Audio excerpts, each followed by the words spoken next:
Hey, players, this is a special bonus edition. We've got Kathy Reichs, the #1 New York Times bestselling author, inspiration for the TV series Bones as seen on Fox, and author of The Bone Hacker. Just been released. We've got a special interview with her as a bonus episode for you guys coming up right now.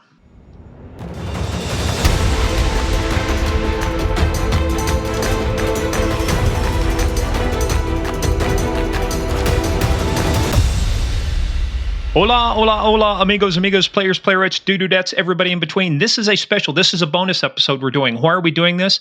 Because number one, we've got one of the biggest names out there writing the kind of books you want to read. Number two, it's because they reached out to us. I said, we don't normally get this caliber of people reaching out to us. We're like little schmucks out here on the internet. And now we've got Kathy Reichs, author of book number 22, if I'm correct, right? In the series? Number 22 in that series, yes. Kathy Reichs, The Bone Hacker, just came out August 1st. So, and we're recording this August 9th. So we hope to give you a huge bump in sales, push it to the top again, That'll do it. Hey, but Kathy, welcome. We really appreciate you. Welcome to Game of Crimes. Thank you. Welcome, Kathy. It's good to have you on here. And there's actually a third part that goes along with that, Morgan. We can bring her on here because it's our podcast and we can. That's right. Dag nabbit. And before we start, I want to give a shout out to Gates, who's hopefully studying hard to be a forensic anthropologist. So yeah, right. I know people. Now these people owe me because I got her daughter a shout out. So thank you very much. Nice. Hey, thank you so much, Kathy. But I'm fascinated. How did you get started in this thing of ours? Cosa Nostra business. Were you like digging up stuff in your parents' backyard, digging up things, looking for things, or how did you get started in forensic anthropology? Well, you got it partly right. Digging stuff up. I started out in archaeology. As an undergrad, I was fascinated with archaeology. I got my degree in anthropology, focusing on bioarchaeology, human skeletons. Went through grad school doing the same thing, bioarchaeology. But what interested you in that to begin with? I mean, who knows? I was always interested in nature and in collecting frogs and snakes and things when I was a kid. And something about bones. Bones are people, but they're also hard physical science. So that combo appealed to me. So I stayed with it through grad school. I wrote a short story called First Bones. It appeared in a collection called The Bone Collection. And it's Tempe's origin story, and it's also my origin story. She's in her lab one day. She's working on her archaeological specimens, her ancient skeletons. And because she's the bones lady at the university, cops showed up, with a case that they wanted her to look at. And that's exactly how I started. And I did that. I remember that case. And I love archaeology, but you're not going to change anyone's life. Whereas when you do forensic work, you have to be right. When you tell a family this is your missing member, or when you testify in court, you're going to impact lives. And I really liked the relevance of that. So I retrained and took my board certification exams, and I shifted into forensics and began doing casework and have stayed there ever since until recently when I've largely retired. Now, I think I saw that you grew up in Chicago. Partly in Minnesota, partly in Chicago. I was born in Chicago. Which part of Minnesota, hey? Just south of the Twin Cities. That's my sister and brother-in-law live in Apple Valley. Okay. And they've got a cabin up at, their family shares a cabin up at East Rush Lake. So, Okay. It's been a while since I've been there. We moved back to the Chicago area when I was 16. So it's been at least 10 years since I was. So growing up in those areas and with your interest as a child, were there a lot of bones in those areas? I mean, in Chicago right now, there probably are, but back then? Yeah, well, we'd stumble upon an animal bone every now and then and get very excited. We had a little lab in the basement, and we would analyze things we had a chemistry set and a microscope, and my sister and I would analyze things in the lab. What was your favorite kind of books growing up? What were you reading? I liked mystery books. I liked Nancy Drew. I read the Hardy Boys. I liked that kind of thing a lot. Not exclusively, but I do remember reading that whole Nancy Drew series. Yeah, it's such great. The other thing, too, is it took you on. I remember as a kid, too, reading those books. It's like, this is so cool. I grew up my dad was military, moved around the world, but ended up in the Midwest, Kansas. And it's like it would take you on journeys I could never go on living in a little small town. Yeah. let's talk about your first case. You said they brought you your first case. What was your first case that started you on this whole journey that you're on now? It was a child. I think she was around 5 years old. Went missing in Charlotte, North Carolina, back in the 80s, and I remember there was a thunderstorm that night. And I remember wondering if that poor child is out there all by herself in this thunder, or worse, not by herself, out in this thunderstorm. And sure enough, about 3 months later, they found little bones in the woods, and they asked me to come and help recover them and to analyze them to see if it could possibly be this child, which it was. And what were the circumstances of her? Well, did you ever establish cause and manner of death? Yeah, she was murdered. She was I forget the fellow's name. He murdered 3 children altogether. He was convicted, I believe, for the murder of a child, 10-year-old, who lived blocks from Neely Smith, the one I worked on. Amanda Ray, I think her name was. And he was convicted of that and sentenced to, I forget, life in prison, I think. Now, that was your first case, finding bones for a dead body, right? Well, unless you count all the occasional dead animal when I was a kid. But yes, that was my first human forensic case. So what was the feeling? I mean, knowing that the small child, first of all, it just tugs at your heartstrings, but what was the personal feeling with you? I mean, this is your chosen profession, and this is your first case as a small child. It's got to be somewhat gut-wrenching, I would think, to start with. It was, but also it was very satisfying to be able to give that family closure. I mean, there's nothing worse than not know. Well, I've never been in that position, but I can imagine not knowing is just torture. Yeah, it's one thing. I hated going to autopsies of kids or whatever. I'd work even accidental stuff, whatever, or SIDS cases or stuff. It's like, because my kids were about the same age at that time too. And it's like, man, just kids, right. That's one of the toughest things to do. Yeah, it is. But so out of that, and you start working on stuff. When did the book bug hit you? You said you already wrote the origin story, but was that just more of a passing thing, or did you think, hey, I've got this career here, but I also want to be an author, which is a tough thing to do as well too when you've got a day job? Yeah, I wrote the origin story much, much later. The first book was Deja Dead. Back in '94, a number of things came together. I made full professor at the university, so I could do whatever the hell I wanted to do. Mm-hmm. I had just worked on a serial murder case with some very interesting elements. And I had 3 kids wanting to go to private universities. And, university faculty aren't that well paid. So I had a colleague who was writing romance novels straight to paperback. And I read one and I thought, ooh, I can do this. So, yeah. So I'm being kind. So I told myself 50 rejects if I'm going to finish the book. And that took me 2 years because I had to fit it in between teaching and casework and commuting between the Carolinas and Quebec. And I told myself if I get 50 reject slips from publishers, I'll take that as a commentary on my writing skills and go back to my day job. So I mailed it off. In those days, you sent the whole hard copy printout thing. And I mailed it off to Scribner. And that was the first house I sent it to, and they bought it. That is unreal. I keep thinking of Stephen King wrote this, his book, memoirs, on writing and stuff. Yes. I think for Carrie, he had like 26 or 28 rejects. Yep. And he nailed them, on the wall. You should have played the lottery. As we're doing this, they had the Mega Millions winner last night somewhere in Florida. Somebody is $1.5 billion richer. Oh, let me tell you, not to change the subject, but we just saw that on the news, and it was purchased at a Publix, and that's where we bought our tickets yesterday. And I just thought, if we hit this, I'm probably going to be late for this interview. There you go. Murphy's Law, though. You know how that goes. There you go. So, but your first book, Deja Blood, what did you base that on? I mean, obviously you're pulling Tempe from your own, kind of, you say origin story. What kind of cases did you base Deja Blood on? It was Deja Dead. I mean, Deja Dead. I'm sorry. We're talking blood, dead, bones. I'm sorry. Deja Dead. On a serial murderer up in Montreal, he had killed 2 women and their bodies were found right away. So I wasn't involved. That would go straight to the pathologist for regular autopsy. But when he was arrested, he admitted to having killed a 3rd woman 2 years earlier, cut her up and buried her in 5 different locations. So that's the case I was involved in. Not so much identity. because we know who it was supposed to be. We could pull dental records. But analyzing what was a telltale testimony in his murder trial was the manner in which he'd gone about the dismemberment. It was very unusual.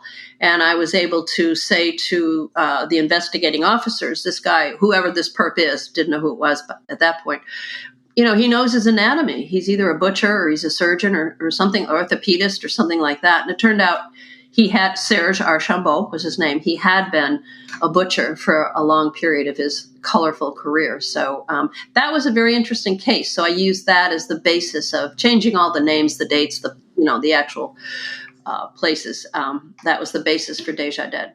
And unfortunately, but we're like when you're writing, with the number of cases and the number of unique things out there, there's always a constant, storyline. There's always a new story out there, which, as you look at doing it.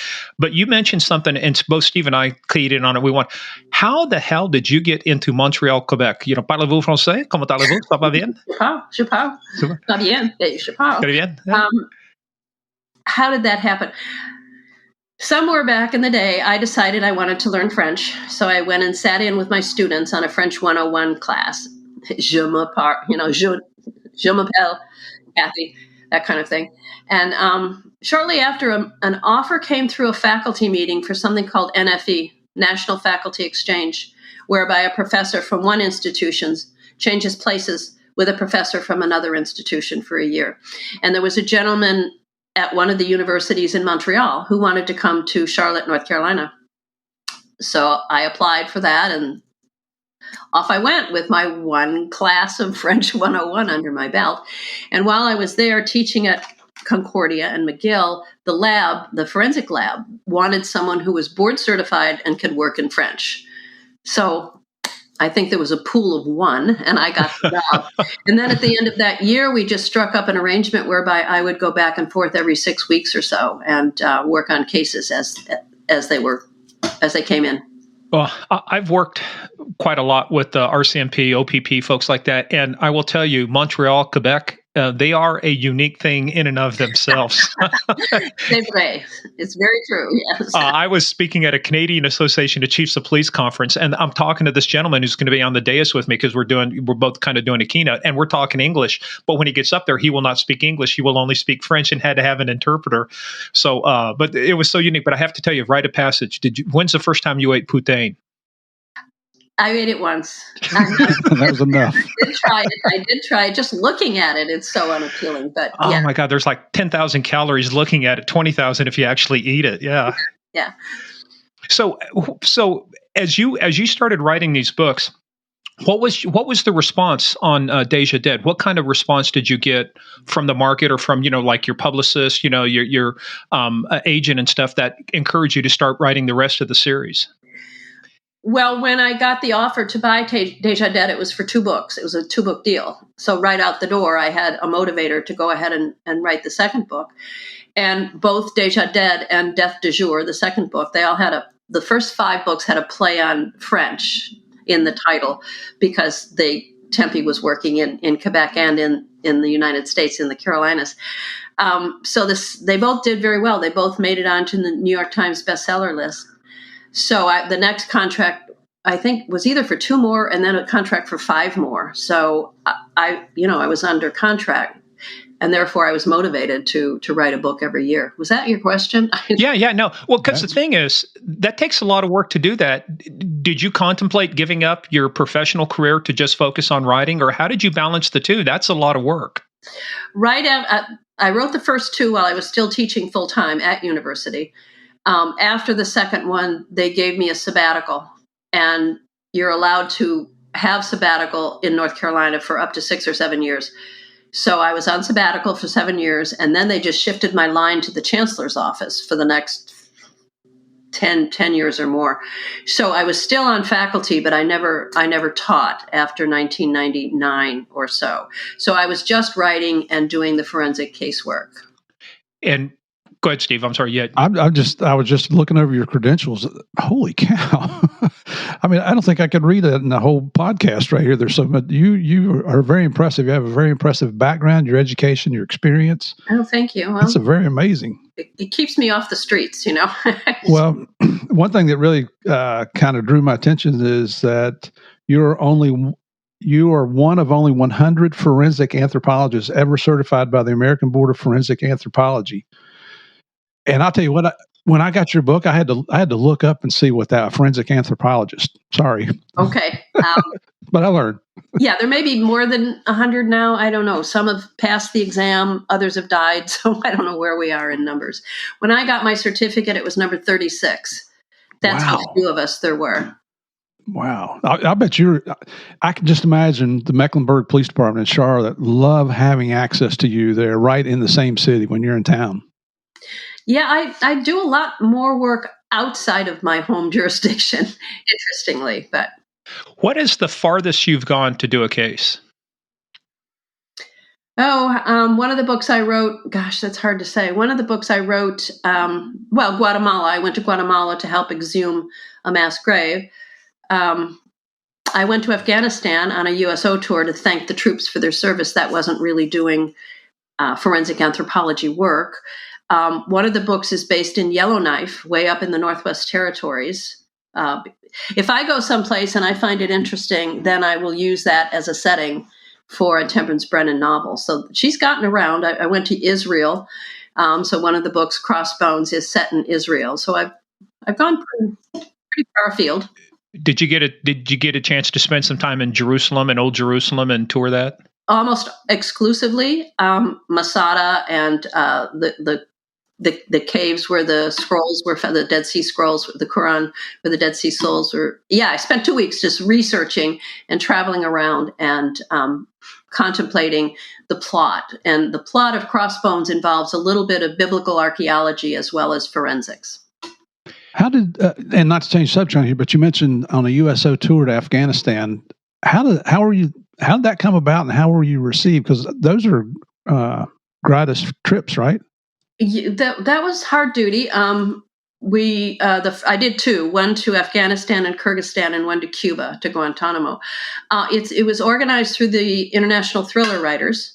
It was a small group. It was Clive Cussler, Mark Bowden, Sandra Brown, myself, and one other author. And we stayed mainly at Bagram Air Force Air Base, but then we would fly to Forward Operating Base just to thank the troops for their service. And they spent the whole time thanking us for coming.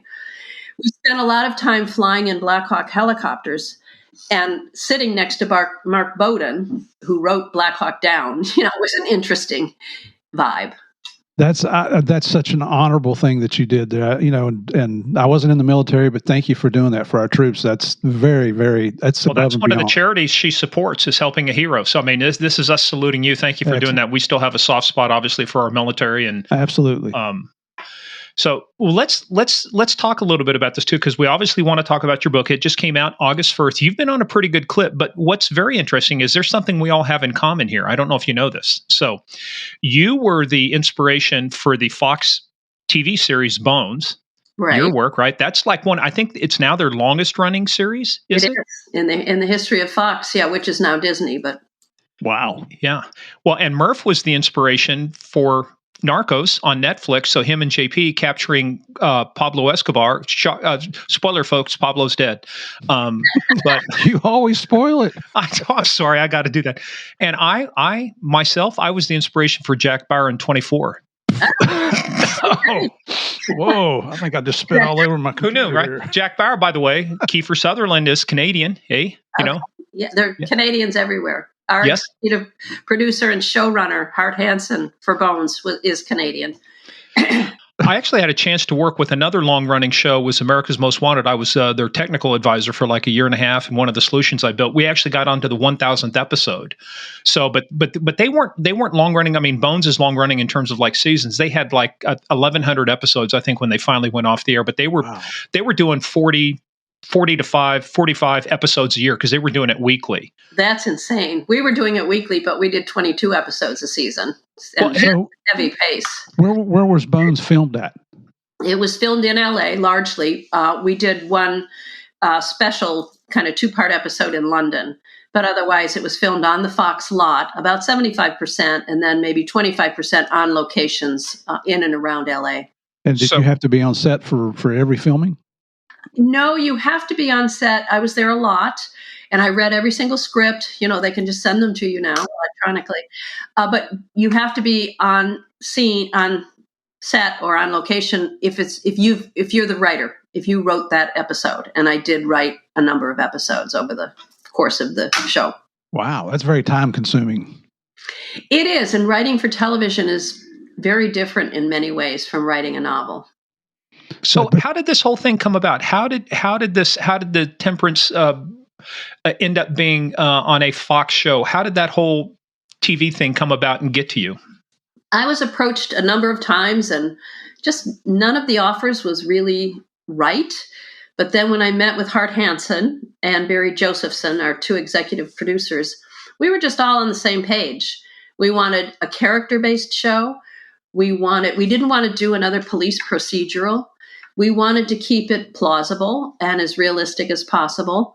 And we wanted to put humor into the show. I put humor in the books, and that's hard because every book, every episode deals with violent death. So to put humor in really takes a delicate touch. They called us the first crimedy to be on TV. Crimedy. Yeah. All right. Well, but too, working with law enforcement and stuff, there's always kind of a dark sense of humor. You kind of have to have that to get through a lot of the horrible things that you see out there. I know. I took a lot of teasing over the course of my career. Well, what kind of teasing? Oh, I don't know. I can remember being at an exhumation, digging up a body, and all of a sudden, which had been there quite a while, all of a sudden these bullet casings are in there, and I hadn't seen them. And, the cops had tossed them in just to tease. Nothing like destroying a crime scene, is there? There you go.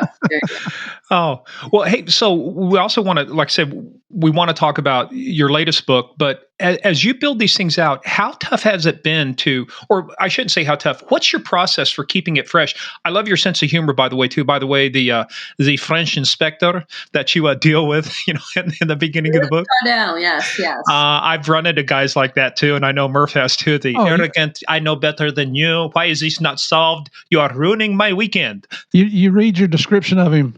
You read the description of him in the book, and then you listen to how he talks, and it's like you hate this guy immediately. Yeah, you've done well. He comes through and then on the Charlotte end, there's Skinny Slidell, and Skinny is sort of the southern rednecky version of Luc Claudel, who's the Quebecois version. Well, I got to tell you, too, the other thing you scared the hell out of Murph. First of all, your first mistake, I will point out a mistake in the first chapter of your book. You trusted an ex-cop to say, hey, it's all good. Come out onto the water. So that was your first mistake. Right. And Murph and I were talking about this. It's like, hey, you're going to go out. I was kidding him. He's, between Narcos and everything else, he should have a yacht out in his back pond and everything. And he's like, after reading the first chapter, he says, I'm not getting on a boat again. No. Well, they made it. No spoilers. They made it. Yeah. Well, in the book.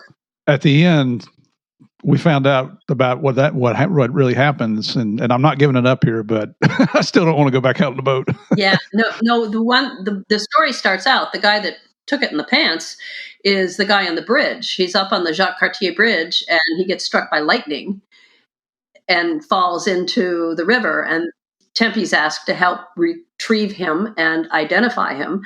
And she finds he has a tattoo and looks it up in the FBI, has it looked up in the FBI tattoo database, and it links to a gang in the Turks and Caicos Islands. So she calls down to the islands and gets a police detective down there who insists on coming to Montreal. And Tempe says, you don't have to do that. We'll send the body. Nope.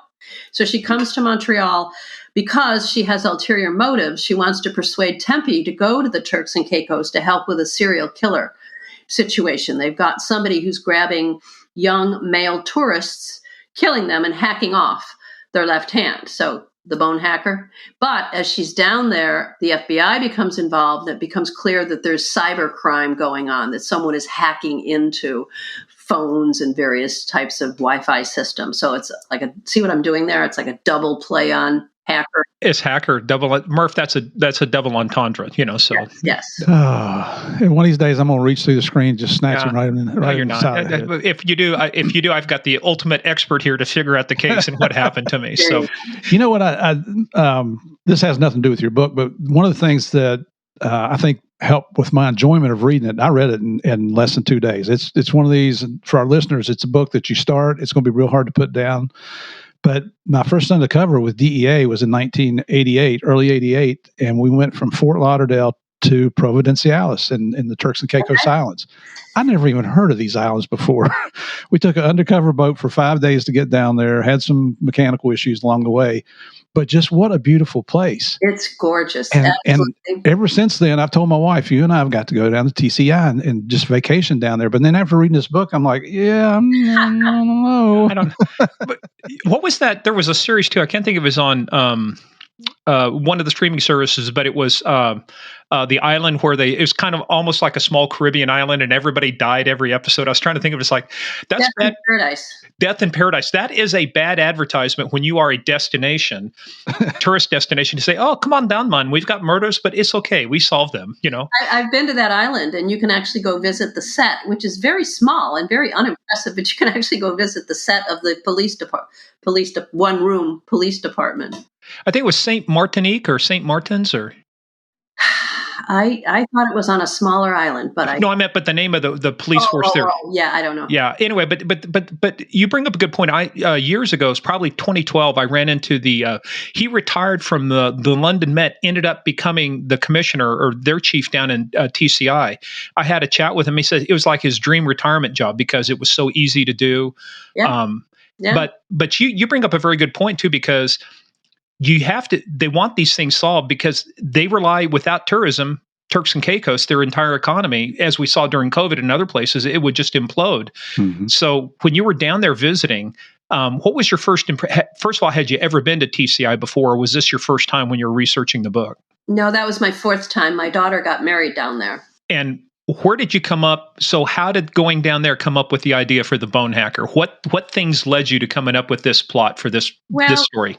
My process is I decide on a setting. I decide on which characters, because I have a core cast of characters. I decide which new characters I'm going to introduce. And then I decide on the plot line, the actual story. And that was triggered by an article I read in the New York Times, an expose by Ronan Farrow and a co-author on spywares, and particularly Pegasus, which is a NSO group, powerful, an NSO group, which is a very powerful spyware that the American government considered buying. It can be slipped into your phone. You won't even know it's there. It's not something like you accidentally it's not like a malware that you accidentally downloaded, attached to something else. And then the government could spy on its citizens. So the U.S. government decided not to purchase Pegasus, but other countries have it. So I thought, well, that's an interesting topic and something that readers will probably be interested in and concerned about, and should be concerned about. Well, and you mentioned in there, it's a no-click, meaning you don't zero-touch infection. Yeah, they put it on your phone. You don't have to do anything. It's there. You don't even know it's there. Yeah. And by the way, NSO Group is out of Israel. It's our friends, former Unit 6800 over there. Yes. There's a little bit of Judaic culture in the book. Mm-hmm. Yes, there is. And that's the thing I like about it. And what you do, especially in this book too, is I've read books that people are trying to, and look, they're trying really hard to come up with something that you want to give enough details to make it sound authentic, but they overdo it. What I like about you is you don't overdo it, but you give enough stuff in there where I had to look up a couple words. I mean, I'd been through enough autopsies or other stuff. It's like, but even then I'm like, okay, what the hell is this word? So I'm going to look it up, but it makes sense. But how do you balance that between keeping it real like that? But at the point, if there are too many tough words, or if it's too complex to figure out, people get to page 15 or 20 and they go, I'm sorry, I can't handle this. Yeah, I do use science. I'm a forensic scientist, and the solutions to the murders are science driven. But my rule of thumb is that the science has to be short, brief. Nobody wants to read a textbook. It has to be jargon-free. We can't rely on the terminology we use amongst ourselves as specialists. And it has to be entertaining. You have to keep the reader engaged. So I think a mistake that a lot of scientists and academics make is they love their area of expertise. They put way too much in there. I have a colleague who a forensic dentist wrote a book, and I read it for him. I said, you got to take out, 80% of all this, and he wouldn't do it. And then it never got published, but yeah, so I think that's input. It's kind of the same skill as addressing a jury. Keep it understandable, keep it engaging. Don't dumb it down, but make it understandable. Mm-hmm. And then you've got 12 different personalities sitting right there in front of you. Yeah. And all it takes is one. Yep. It only takes one. Well, hey, the other thing you mentioned that I'm very interested to, like I said, aspiring. I'm finally to that point where I've got it, ready to go. It's going to go out to the door to my, development editor. But hey, dude, I am just about to finish and turn it over to him. It'll be there in 2 weeks. TikTok, Morgan. TikTok. We have a friend of ours who's writing a book. She's former DEA agent, and I've been kidding her. I'm ahead of her now. We keep saying TikTok, got to get it in. But what is your process when you start to sit down? Some people, they call it pantsers. They start writing and they do that. Some people plot it out, and I've seen some people, it looks like the battle plans for Normandy. It's like, oh, got to have every contingency laid out. Where do you fall in that spectrum? Yeah, my son is what you just described. He has big whiteboards and color-coded cards, and every character, every scene, everything's plotted out. I don't do that. I do maybe a 6 or 8 chapter outline with just a little paragraph for each chapter. I know where the book is going to end. I know how it's going to end. I don't necessarily know who the villain is, who did it, who done it. Then I just start writing. And as I write, I'm linear. I start with chapter 1, 2, 3, 4, 5, and until I'm done. My daughter's a writer. And if she's in a good mood, she writes the love scene. If she's in a bad mood, she writes the death scene.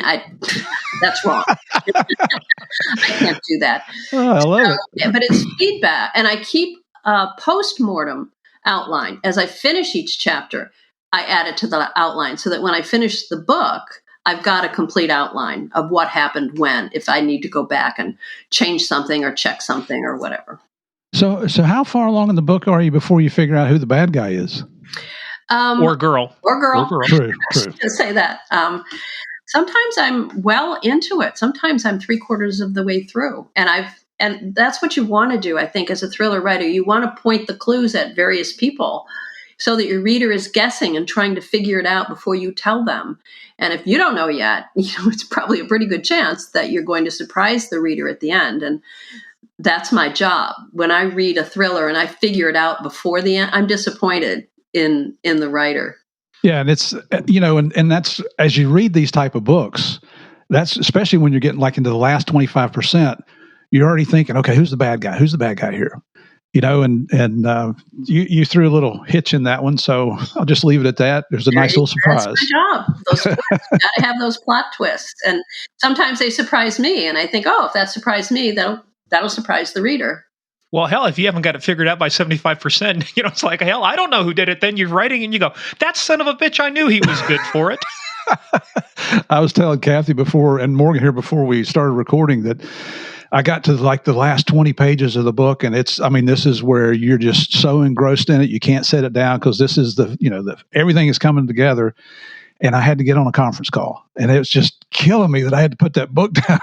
And you kind of push the conference call so you can get back to the book and see, find out what the final outcome is there. Yeah, well, I was telling him too. It's like I was up reading, and it's like I try to hit about 10:30. I mean, you want to get some good solid sleep.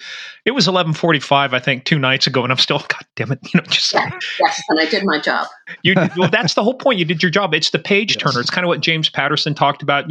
His stuff was short, but always leaving that hook at the end, to make people. Does it turn the page? Yes. So, as you're writing the book, what's your schedule look like when you write a book? I mean, do you write every day?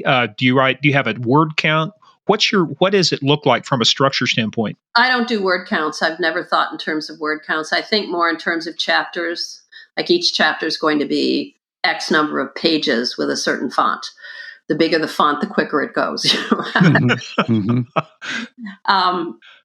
And I try to write every chance I get because I'm taken away from the keyboard so much. That when I do have a block of time free, I write, and I write pretty much every day when I'm not on book tour or engaged in something else. So would you say this is at this point, you're like, because how many total books have you written now? Not just this series. Well, I'm working on number 23 for the Temperance Brennan. That'll be out next year. That's called Fire and Bones. Will be set in Washington, D.C. And then I did a series of young adult books, the Viral series, with my son, Brendan, and there were 6 of those. And then there's some scientific books, textbooks no one's ever heard of. But so at this point in your writing career, has this become an addiction for you, or is this what you do for enjoyment? Well, it's what I do for a living. I do have these contracts that I've signed, and therefore I have an obligation to provide a manuscript to my publisher every year. So that, that's a motivator. But I enjoy it. I do enjoy writing. When I'm pulled away, and this used to be true when I was doing casework, when I'd be pulled into the lab, I'd think, I can't do this. I got to be home writing. And then when I was home writing and I didn't get a call for a consult case at the lab, I'd think, well, why aren't they calling me? I'm never happy. It just reminds me, I can see a scene. It's almost like Chevy Chase Vacation. We're at the Grand Canyon. He walks up. Oh, yeah, that looks good. You walk in, you look at the set. Yeah, Bob did it with the meat cleaver. Okay, I see. I got to go right. In the kitchen, right? Yeah, it was, our book, my old DEA partner and I wrote a book about the Pablo Escobar experience and all that. And shocker, spoiler, Pablo dies. At the end. But I sat down, right after I retired, I sat down and we were just starting to work on the Narcos series with Netflix. And my wife was still working full-time as a nurse. And so one day at home, I just sat down for about 6 hours and started making notes, trying to do a little outline. And then I just let it go for a couple of days. And I came back and read it. And I thought, what a crock of crap here. It sounded like a police report. I was a cop for 38 years. So it sounds like a police report. Like a DEA 6, doesn't it? Well, don't even want to read this. Nobody else is going to read it. But we ended up with a publisher and a ghostwriter. So it came out good. Well, I tell you, cops are some of the worst. You see, as I exited my mobile crime fighting platform, and it's almost like you see some of these guys want to write books. I said, your point, it looks like an offense report. It doesn't look like a book. It's either that or the other way around. Observed criminal, arrested sane. Same, that's right. Saw drunk, arrested sane.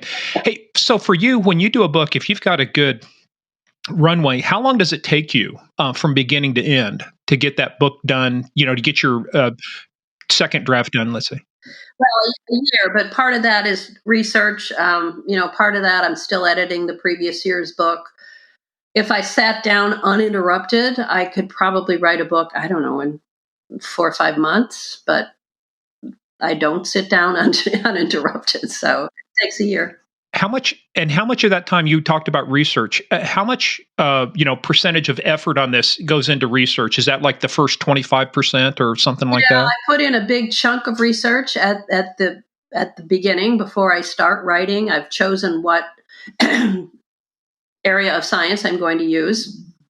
And if it's not my area, I contact whatever colleague, if they're in fire and arson or they're in hair and fiber, or, mitochondrial DNA or whatever, to set the wheels in motion. And I'm lucky, I've been a practicing forensic scientist for a long time. We'll leave it at that.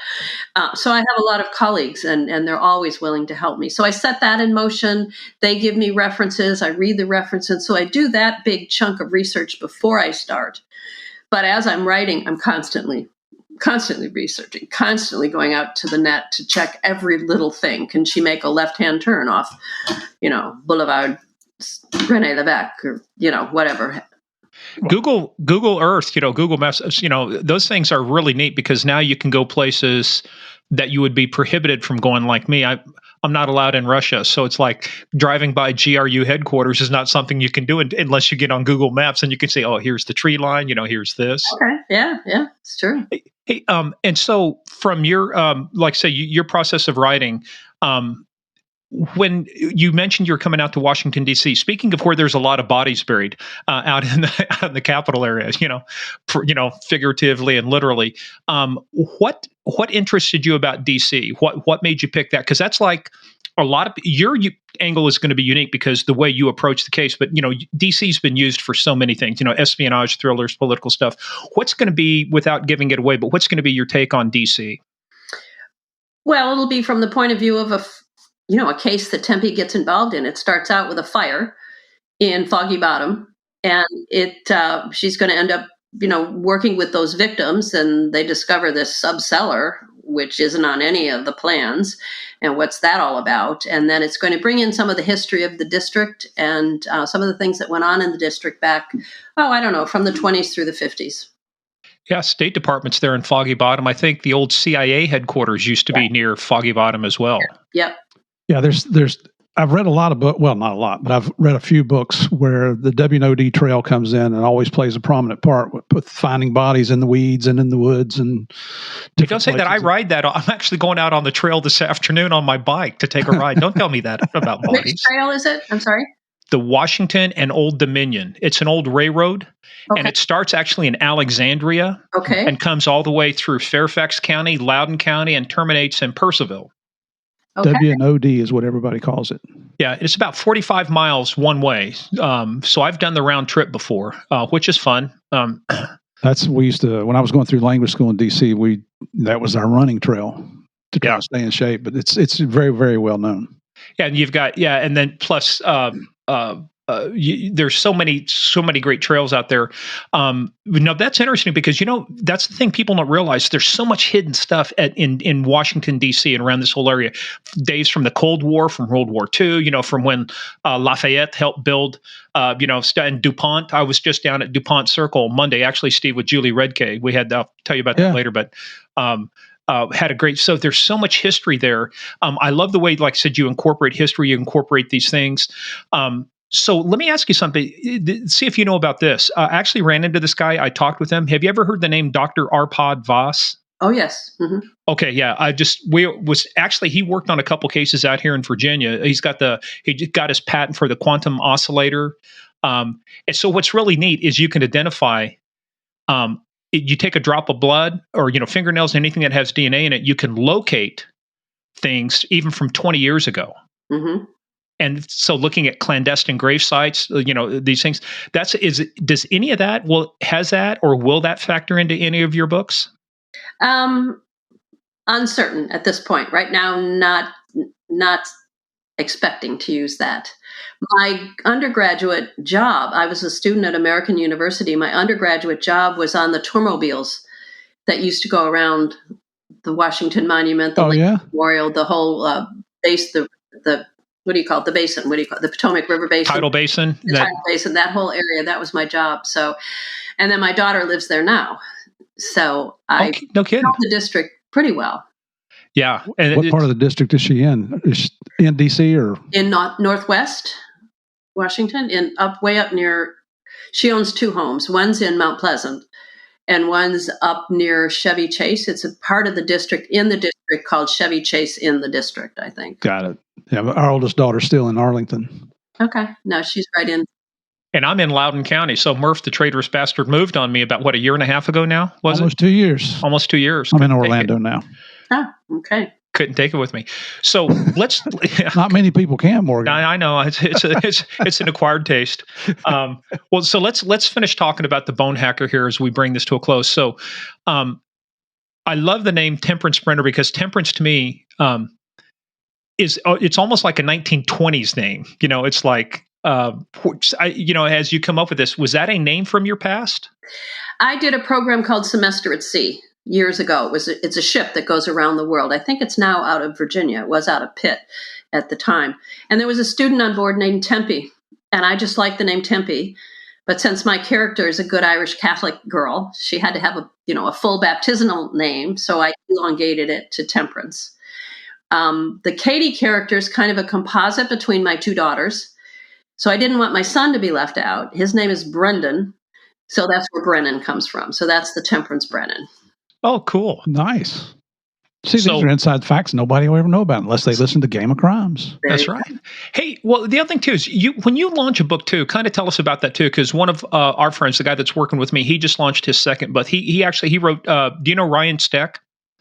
Sorry. He's the real book spy. So when you said international thriller writer, so he's involved with a lot of that. So he just released his second book. Actually, we did his interview. It just came out Tuesday. What's the process for you? I mean, because you're a completely different level. You're like guys like us. We're in high school, and you're in the pros. But when you go out and you release this book, what's your schedule like? because I was looking at your website, looking at all the places you're going to go. You do virtual stuff, you do things like this. I mean, you go to a lot of places. What's it like when you launch a book? How busy is it for you during that time? It's busy. It's busy, and it's frustrating because I don't get in. I have a book due in November, a manuscript, and I don't get to spend much time at the keyboard. But I just have to tell myself, okay, that's 2 weeks that are going to be blocked out. One for travel, and travel isn't as arduous as it used to be before COVID. Before COVID, we would do these 12 and 15 city tours. This year, at least, was not nearly that bad. And then now we do a lot of virtual events. Such as this one. So that makes it easier as far as the travel, but it still takes up a lot of time that I could be spent writing. It's fun to get together with my readers, but everybody knows that travel through airports nowadays is not much fun. And for our listeners that haven't done much traveling, they're probably thinking 12, 13 nights, 15 nights in a row, big deal. I mean, you go sleep in a different bed every night for 2 weeks and see how you feel. We've done. Am I in room 1224 or 326 or 927 or? I have to take a picture of the hotel and of my room when I leave, because when I come back, you're right. There were times I would do 4 or 5 days in a row. You'd be out on the road, like you say, Steve, different hotel. Mm-hmm. But the other part too is schlepping all your baggage around. When you check out of a hotel, I got a bag, I got my computer bag, and so you feel like you're homeless, for 5 days. You're just not to mention you might wake up in the middle of the night and actually go to the bathroom in the closet instead of the bathroom. I remember where it was. What's the layout here? I don't check a bag either. I have done 3-week tours without checking a bag. Wow. You just look ahead. Where will I be for 2 nights? And then you send everything out to be cleaned. So now in the process of this, so you've got books, you've got a different series, you've got a television series. Is there a movie in your future? That would be up to Disney now. We're not clear who owns the option because I optioned the Temperance Brennan character to Fox, and then Fox was bought by Disney. So they hold those rights. So they could make a feature film, but who knows? Have you heard anything at all from them? Or No, I know Emily Deschanel and David Boreanaz just did an interview where they both said they'd love to do a reboot or a reunion or whatever, but who knows? Yeah. What would you, because the thing too with the movie is the great thing about a book is that you can dive into it. You can blow out the characters. You can do a lot of stuff. With a movie, it's kind of tough to do because everything's got to be compressed, like whatever it is, 90 minutes, 2 hours, right? Right. So if you're going to do a movie, do you have a particular book or a combination of books you would like that movie to be about? I don't. I guess Desjardins is a great story. Be a good place to start. It's the beginning. So yeah. Hey, and you are also in a very technical field. Like we said, you gave the shout out to Gates early on. What are you finding when you go out and you talk to people? Is this an area of, especially the science? We talk about STEM, but the science. Do you see more kids getting into it? Are you getting questions from parents? About your books? That, hey, this interests my kids. What are you seeing out there from the youth of America? They're really interested in forensics. And I don't know why. All of a sudden, we're, beginning maybe 20 years ago, we nobody heard of us, and then all of a sudden we're hot. So a lot. Maybe my books contributed. Maybe the show contributed. Anyway, there are a lot of students now who are interested, and a lot of women, which is gratifying, who are interested in the field. Well, so I started in law enforcement in 1975, and it was a small town in West Virginia. We only had 35 officers. Went through my criminology classes, and you get a taste for forensics, whether it's just collecting footprints out in the mud or whatever it might be, fingerprints, whatever. But it seems like through the like series like Bones and the books that come out, that the young people, it's more popular now because they see it on TV and it piques their interest. Yeah, exactly. One of the things that DEA is having an issue right now is recruiting potential special agents, because DEA has been terrible at promoting itself. Whereas you've got the Bureau, who probably has thousands of people in their waiting queue and can fill every class. Well, they got that they 5 put or on. 6 television series going on right now about the Exactly. So I think your series Bones was very instrumental in piquing everybody's interest to find out more about it and get involved. One of the things I always tell students is don't major in forensic science. You'll learn about it, but you won't learn a skill that's saleable in a crime lab. major Good point. in biology or chemistry or something where you've got a skill that you and then learn about the forensic aspects of it on the side. And they often don't want to hear that because that's harder. Yeah, but that's a very, very good point. Yeah. Well, You know, look, I mean, yeah, you look, get a degree, you got to be able to get a job. Exactly. Underwater basket weaving, there's not a really big demand for that. The thing I'm impressed about you, see, I couldn't do what you do. I love the science part, but I was more behavioral stuff. I used to teach interview and interrogation. I actually had the chance to teach out at the National Security Agency to damage assessment agents involved in espionage cases. I really like the mind parts of the behavioral science unit, but I like the way you bring in the behavioral stuff, the the ancient stuff. It's like digging up bones. It's like, what can the ground tell us? What can the position of everything tell us? I mean, just so that's really cool. So I know you've got a hard stop here coming up here because you're popular. You've got lots of interviews coming up. Yeah. So yes. Kathy, this has been a real honor to have you on the show. I thank you very much for coming on, and we just wish you for having me. And please contact my publicist next year to do it again. Oh, we absolutely will. Because, once being on this podcast, you will be launched into the stratosphere. You will bypass Stephen King in terms of number of books sold. We have, hopefully, if we could do that, we want 10% as your unofficial agent. Okay. So, yeah, and we can pretty much guarantee you'll sell an extra 8 or 9 books after this interview. Yeah. I'll take it. Hey guys, so let's end up. So you guys got to go out there. This is book number 22 in the series. Kathy Reichs, a Temperance Brennan novel, The Bone Hacker. You guys got to go out and get this. And obviously they can get it anywhere. They can get it, Amazon, Barnes and Noble, name your favorite online place. Is there any place it's not? I don't think so. And it's all over the world. It's in many, many languages. And I think you can get it at just about any place books are sold. Do you have a website where it's available also? KathyReichs.com will give you links to go to booksellers. And of course, we try to support the independent booksellers. I'm on Facebook, I'm on Instagram, I'm on Twitter, so they can find me everywhere. A platform formerly known as Twitter. Now we have to say I'm on X, which, if drug terms, that's ecstasy. I'm not on X. Yeah. I'm on X, right. Half the people on there might be on X. They might be.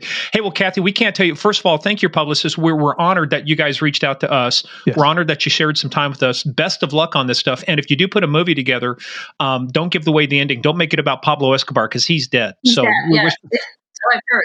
Thank you so much.